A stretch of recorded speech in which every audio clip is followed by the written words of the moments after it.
ስሟን አጠልሽተው አስፈራሩን እንጂ እሷስ ዓለም የቀናባት የነበረ ምታስገርም ሀገር ነች። የሚያኮራ ታሪክ፣ ቀለም የዘለቀው እንግዳ ተቀባይ ሕዝብና ያለውን ሳይደብቅ ለዜጎች የሚያካፍል መሪ የነበራት ድንቅ ሀገር። በቀን 3 መመገብ፣ ከመኖሪያ ቤት መገንቢያ እስከሚታረስ መሬት ማቅረብ፣ የሰርግ ወጪን ሸፍኖ ወጣቶችን መዳርና ልጆችን የማሳደግ ኃላፊነት ሙሉ በሙሉ መንግስት ወስዶ ዜጎች ሳይጨናነቁ በቅንጦት የሚኖሩባት ምድር። ሀገራትም ቢሆን ያጎረሳቸውን እጅ ነካሽ ሆነው እንጂ በአንድ ወቅት ስልጣኔን የሚማሩበት የቆሎ ትምህርት ቤታቸው እቺው ሀገር ነበረች።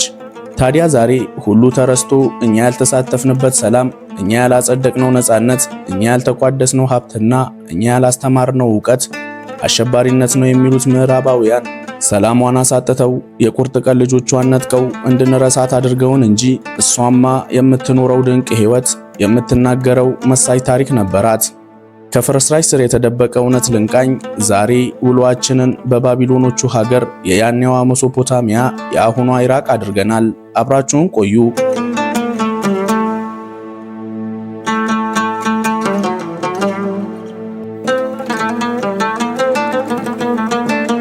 የ45 ሚሊዮን ዜጎች መኖሪያ የሆነችው ኢራቅ ዛሬ ፈራርሳ ትቢያ ለብሳ አይተናት እንጂ ለዜጎቿ በምታቀርበው ጥራት ያለው አኗኗር የታወቀች፣ ከየትኛውም አረብ ሀገራት በተሻለ የነዳጅ ክምችት የነበራት፣ በኢኮኖሚ ሀያል ከሚባሉት ሀገራት ተርታ ተሰልፋ በበዛ ሰላሟ በጽዱ ከተሞቿና በቀደምት ስልጣኔዋ የምትጠቀስ ሉዓላዊ ሀገር ነበረች።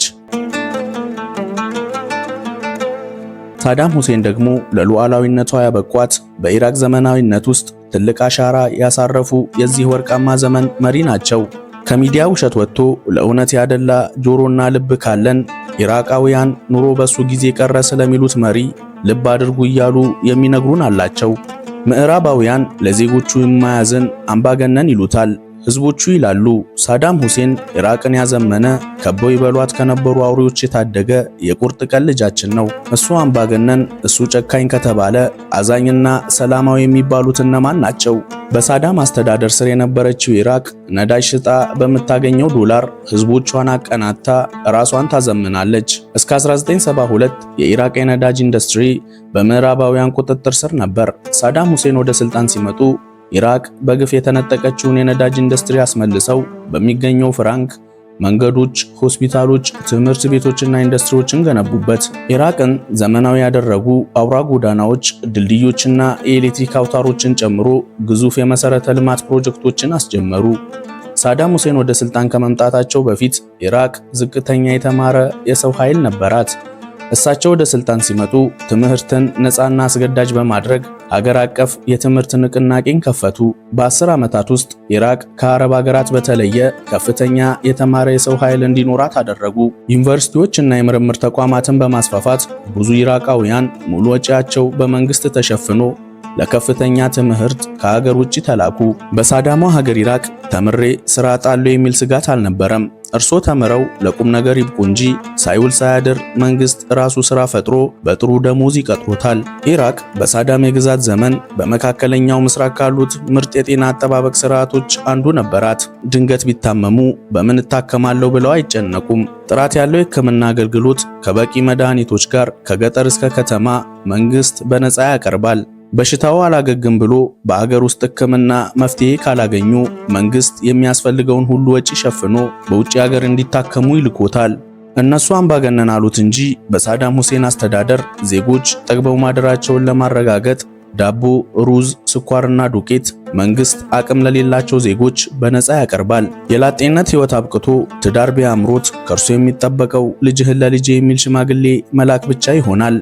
ቀሪውን የሳዳም አስተዳደር የሰርግ ወጪውን ሸፍኖ መቋቋሚያ ገንዘብ በየወሩ ድጋፍ ያደርግሎታል። ዜጎች ቢቸገሩ ዘና ብለው የሚከፍሉት 5 ሳንቲም ወለድ የማይታሰብበት የገንዘብ ብድር ይመቻችላቸዋል። ቤት መገንባት ከፈለጉ ነፃ መሬት መገንቢያ ከሌሎት መንግስት ከሚገነባቸው የህዝብ ቤቶች አንዱ ይበረከትላቸዋል። ወላጅ አልባ ህጻናትን የሳዳም መንግስት እናትም አባትም ሆኖ አንቀባሮ ያሳድጋቸዋል። በሳቸው አስተዳደር ስራ አጥነት ታሪክ መራብ ወንጀል ነበር።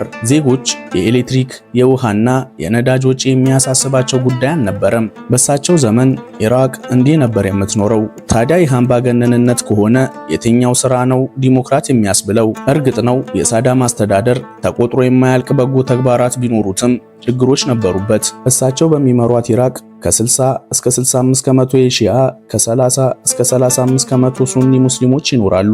ሳዳም ሁሴን ደግሞ ቲክሪት ከተባለች የኢራቅ ግዛት የተገኙ ሱኒ ናቸው። ይህ ታዲያ በተወሰኑ ሺያዎች ዘንድ ተቃውሞ እንዲገጥማቸው አድርጓል። ለ8 ዓመታት የዘለቀው ከጎረቤት ሀገር ኢራን ጋር የገቡት ጦርነት በታሪክ የኢራቅ ግዛት ነች የሚሏትን ኩዌት መውረራቸው ሌላኛው የሚያስወቅሳቸው ጉዳይ ሆኗል። ነገር ግን ያለው ባለው ቀርቶ ሰውየው ለሀገራቸውና ለሕዝባቸው ሟች ነበሩ።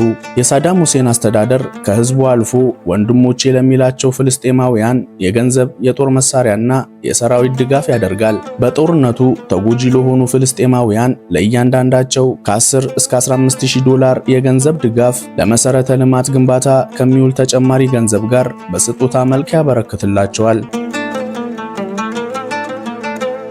ምዕራባውያን ሽብርት ብለው ፈረጁት እንጂ በሳቸው አስተዳደር ኢራቅን በዘመናዊነት በወታደራዊ ኃይል፣ በኢኮኖሚ፣ በተማሪ የሰው ኃይልና ጥራት ባለው የዜጎች አኗኗር ከአረብ ሀገራት የሚስተካከላት አልነበረም። አፍሪካን ብትሆን ያደረጉላትን ምትረሳ ሆና እንጂ ሳዳም ሁሴን የምዕራቡ ዓለም ቅኝ አገዛዝን በመቃወም ለነጻነታቸው ለሚታገሉ የአፍሪካ ሀገራት የገንዘብና ወታደራዊ ድጋፍ አድርገዋል። እሳቸው ለኔልሰን ማንዴላዋ ደቡብ አፍሪካ የጸረ አፓርታይድ እንቅስቃሴ ቀደምት ደጋፊ ነበሩ። በሳዳም የአገዛዝ ዘመን ብዙ አፍሪካውያን ዶክተሮችና መሐንዲሶች በባግዳድ ከፍተኛ ዩኒቨርሲቲዎች ሰልጥነዋል። ውለታቸውን ረስተን እንጂ እሳቸውስ ስንራብ በምግብ፣ ስንታመም በመድኃኒት፣ ስንቸገር በገንዘብ የረዱን ትልቅ ባለውለታችን ነበሩ።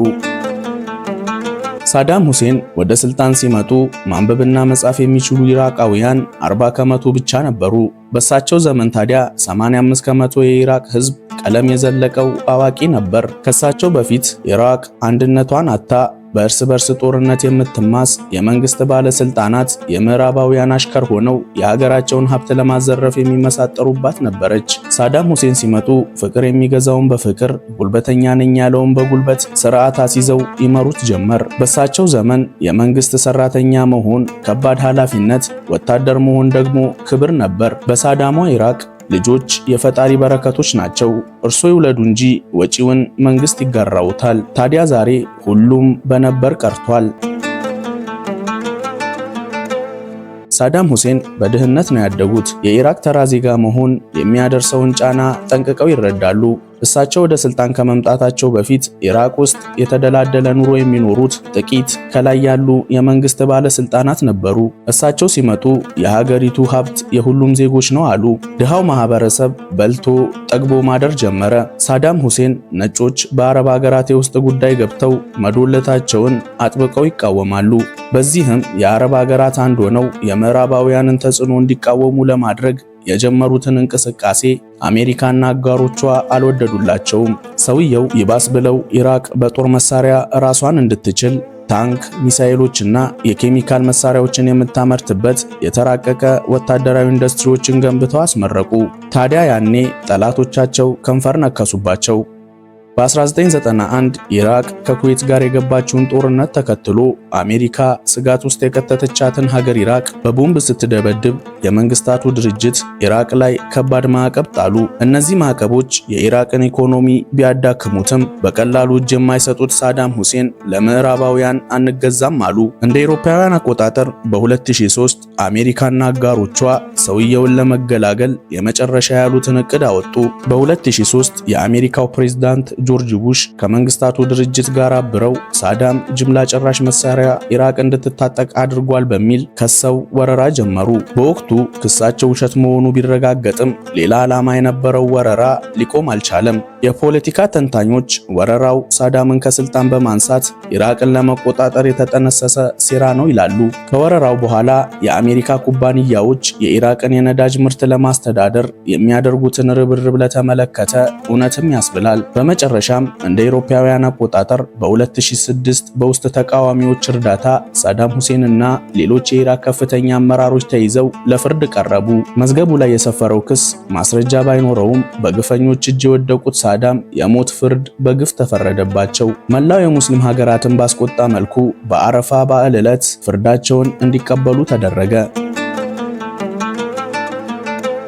ከሳቸው በኋላ ኢራቅ ፈራርሳ በሰላም እጦት የምትሰቃይ የአሸባሪዎች መፈልፈያ ሆናለች። በሳዳም ሁሴን ዘመን የኢራቅ ዋና ከተማ የሆነችው ባግዳድ በዘመናዊነቷ ስሟ ከኒውዮርክም ከዱባይም በላይ ነበር። ዛሬ ላይ የግርማ ሞገሷን አጥታ ፍርስራሽ ሆናለች። እሳቸው በህይወት እያሉ አንድ የኢራቅ ዲናር በ3 የአሜሪካ ዶላር ይመነዘር ነበር። ዛሬ እሳቸው የሉምና $1 1300 የኢራቅ ዲናር ያወጣል። ዛሬ ላይ ኢራቅ ከጦርነት የተረፈ ጥሩ መሰረተ ልማት አላት ካልን አብዛኛዎቹን ያስገነቡት ሳዳም ሁሴን ናቸው። ይሁንና ዛሬም ኢራቅ አዋራዋን አራግፈው ወደ ቀደምት ማንነቷ ሊመልሷት የሚተጉ አብዛኛውን ሰላሟን መልሰው ኑ ጎብኙን የሚሉ ቆራጥ ልጆች አሏት። ኢራቃውያን እንግዳ ተቀብለው በፍቅር ማስተናገዱን ይችሉበታል። እኛም ታዲያ ጥሪያቸውን ተቀብለን የተወሰኑ ቦታዎችን በመጎብኘት ፕሮግራማችንን እንቋጭ። የትምህርት የአስትሮኖሚና የሳይንስ ማዕከል የነበረችውን ባቢሎን ዝናዋን በታሪክም በእምነትም እንደሰሙ ባለሙሉ ተስፋ ነን። ታዲያ እቺ የጥንታውያኖቹን ስልጣኔ ማሳያ የሆነችው ከተማ በዘመናዊቷ ኢራቅ በባቢሌ ግዛት ውስጥ ትገኛለች። የብዙ ስልጣኔዎች መፍለቂያ የሆነችው እቺ ከተማ የኢፍራጥስ ወንዝ ዳርቻ ላይ የተገነባች ሲሆን ጥንታውያኑ ባቢሎናውያን ለዓለም ቀድመው የአስትሮኖሚ፣ የጊዜ መቁጠሪያ ካላንደር፣ የሂሳብና የሕክምና ዕውቀትን ያስተማሩ ናቸው። የባቢሎን ተጽዕኖ ዛሬም ድረስ በሕግ፣ በሳይንስ፣ በስነ ህንጻና በታሪክ ውስጥ ጉልህ ሚና ይጫወታል። የሰው ልጆች ስኬትና የጥንታዊ ስልጣኔ ምልክት የሆኑት የባቢሎን ከተማ ፍርስራሾች ትልቅ ታሪክን ይዘው በዩኔስኮ ቅርስነት ተመዝግበዋል።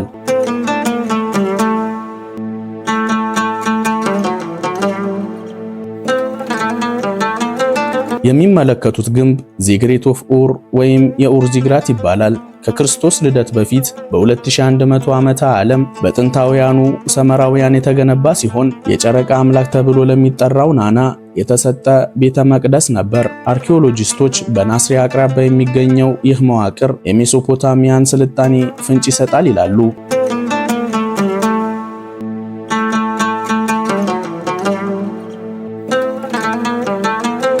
የበረሃ ምሽግ እየተባለች የምትጠራው ሃትራ በሰሜናዊ ኢራቅ የምትገኝ ጥንታዊ ከተማ ስትሆን በቀዳሚነት በፓርታ ኢምፓየር ምሽግ ትሆን ዘንድ የተገነባች በኋላም የሮማን ኢምፓየርን፣ ፋርስንና አረቢያን የምታገናኝ ሃይማኖትና የንግድ ማዕከል ሆና ታገለግል ነበር። እቺ ከተማ በግዙፍ ቤተ መቅደሶቿ፣ ከተማዋን ለመጠበቅ በተገነቡ የመከላከያ ግንቦቿ እንዲሁም ልዩ በሆነው ኪነ ህንፃዋ ትታወቃለች። ዛሬ ላይ የኢራቅ የቱሪስት መስህብ ሆናለች።